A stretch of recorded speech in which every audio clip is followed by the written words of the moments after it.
Welcome back, everybody. If you think tofu is an acronym for totally off limits, forget you. You're not alone, but have you ever even given it a try?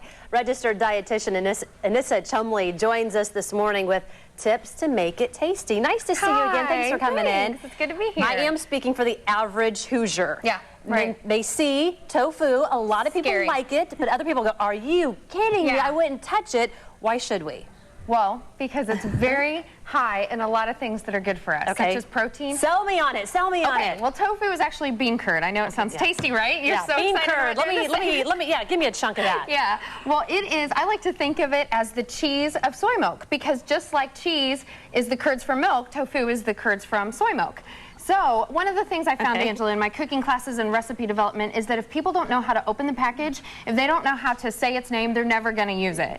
So there's two different kinds here. This is firm tofu, and if you feel that, it's like what I call a water bed. Okay. So firm you would use. But just hearing firm tofu too kind of sounds disgusting. I know, it does. But there's a lot of things that we eat that if we found out what they really were, we'd be kind of grossed out. This is silken, and that is a tofu that you can kind of hide into things. But we're going to use, we're going to use the firm down here in our recipe, and think about that as mozzarella cheese. It comes in a liquid. You can drain it off. It's really easy.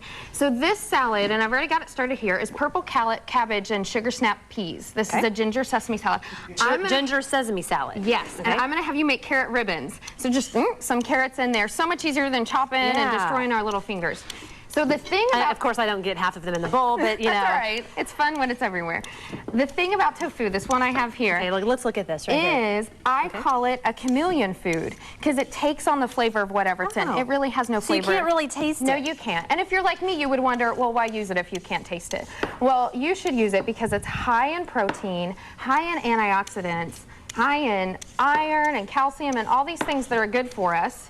And the great thing is you can hide it into a lot of things. So a lot of times when you're eating a salad, you want to get some protein. I know I'm always trying to add protein into my diet, and I'm thinking, oh, I need a salad right now. Let me throw some turkey or something in that. This would be something I should grow to love. Yep, and here's our dressing for it. And what is in here? This is ginger and garlic and a little bit of soy sauce, and instead of using a whole bunch of oil, I'm using juice of an orange. So it's going to be a whole lot better for us than the average dressing. Now, are you trying to mash this or just give the flavor? They would marinate for about an hour.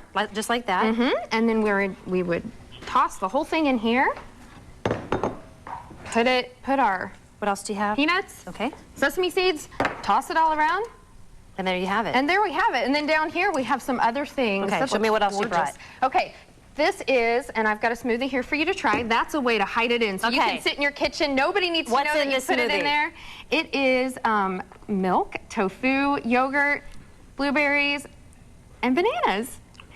Swear I can't taste the tofu. You can't taste it. That's the thing. Don't tell anybody it's in there and they won't know. This crab dip, I've called Tofabulous crab dip, but if you just call it crab dip, nobody's going to know. No one will know what's in it. That's right. And it tastes good? Delicious. Yep. You're welcome to try some if you want. I'm nervous. I'm gonna take your word on that one. If you would like more information, now seriously, I'm taking your word for it. And here, we'll give it to Jim. And Anissa Chumley with Flourish. Flourish LLC, right? I want to make sure I got it exactly right. I do cooking demos, and we do cooking classes regularly at Wild Oats. Okay, Jim, taste it up. And also, Wild Oats, thank you so much for bringing all of this in today. We really appreciate the guys over there. Absolutely. Can you taste the tofu? No. Nobody's going to know. Is it good? Yeah, it is good. Thank you for saving me. Tracy, what are we working on for tomorrow? Well, Angela, I think maybe that's the issue. Spend less time trying to work the word tofu into what it's called and just put it into the dish and don't mention it.